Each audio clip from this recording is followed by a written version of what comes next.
Assalamualaikum warahmatullahi wabarakatuh. Perkenalkan, nama saya Rani Herawati dari kelas 11 IPA 1, nomor absen 22 SMA Negeri 2 Brebes. Di sini saya akan menjelaskan soal isai nomor 1 dari uji kompetensi 1, bab 6 materi koloid. Soalnya yaitu, jelaskan perbedaan antara air garam, air sabun, dan air tepung dilihat dari jenis sistem dispersinya. Jadi, perbedaan antara air garam, air sabun, dan air tepung dilihat dari jenis sistem dispersinya, yaitu air garam. Air garam akan membentuk campuran yang homogen dan stabil di mana garam tersebut secara merata dalam air. Campuran homogen inilah yang disebut sebagai larutan. Dalam larutan, fase terdispersi dan medium pendispersinya dikenal dengan solut dan solvent. Kemudian air sabun. Air sabun termasuk ke dalam campuran koloid karena kedua zat tercampur dengan sempurna serta tidak ada endapan. Walaupun ada endapan, akan membutuhkan waktu yang sangat lama. Selanjutnya ada air tepung. Air tepung, jika partikel tepung besarnya lebih dari 100 nanometer, maka termasuk ke dalam sistem dispersi suspensi karena semakin besar ukuran partikel, maka semakin cepat proses pengendapan terjadi. Oke teman-teman, masih dengan soal mengenai bab koloid. Kali ini saya akan menjelaskan soal isai nomor 1 dari uji kompetensi 2. Soalnya yaitu, perhatikan gambar percobaan dua campuran berikut. Di sini ada gambar sumber cahaya, gelas beker 1, dan layar.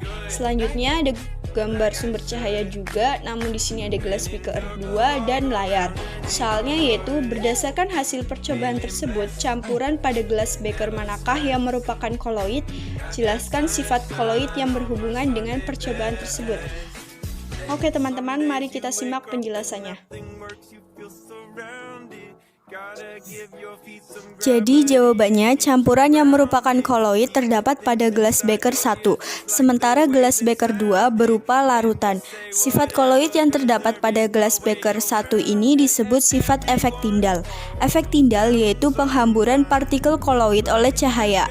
Efek Tyndall terjadi karena partikel koloid yang berupa ion atau molekul dengan ukuran cukup besar mampu menghamburkan cahaya yang diterimanya ke segala arah.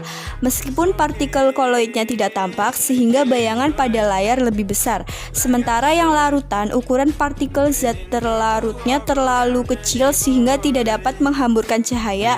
Bayangan yang dihasilkan pun kecil.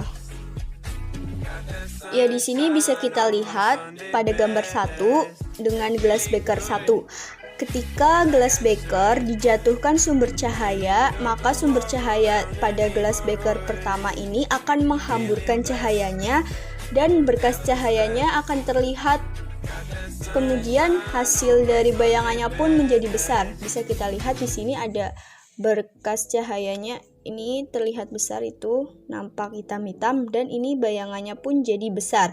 Kemudian pada gambar kedua dengan gelas beker kedua, ini bisa kita lihat di sini sumber cahaya ketika dijatuhkan ke layar akan meneruskan cahayanya, bukan menghamburkan cahaya, dan tidak ada berkas cahayanya. Di sini tidak ada berkas cahaya, kita lihat ya, tidak seperti pada gelas beker pertama ada berkas cahayanya. Kemudian gelas beker pertama yang berisi koloid ini akan menghamburkan cahaya sehingga bayangannya lebih besar. Sedangkan pada gambar kedua ini gelas bekernya yang berisi larutan tidak ada berkas cahaya, kemudian hanya akan meneruskan cahaya, tidak terjadi perbesaran. Jadi itu dia pembahasan dari saya mengenai soal nomor 1 uji kompetensi 1 dan soal nomor 1 uji kompetensi 2 dari bab koloid. Semoga bermanfaat. Sekian, terima kasih. Wassalamualaikum warahmatullahi wabarakatuh.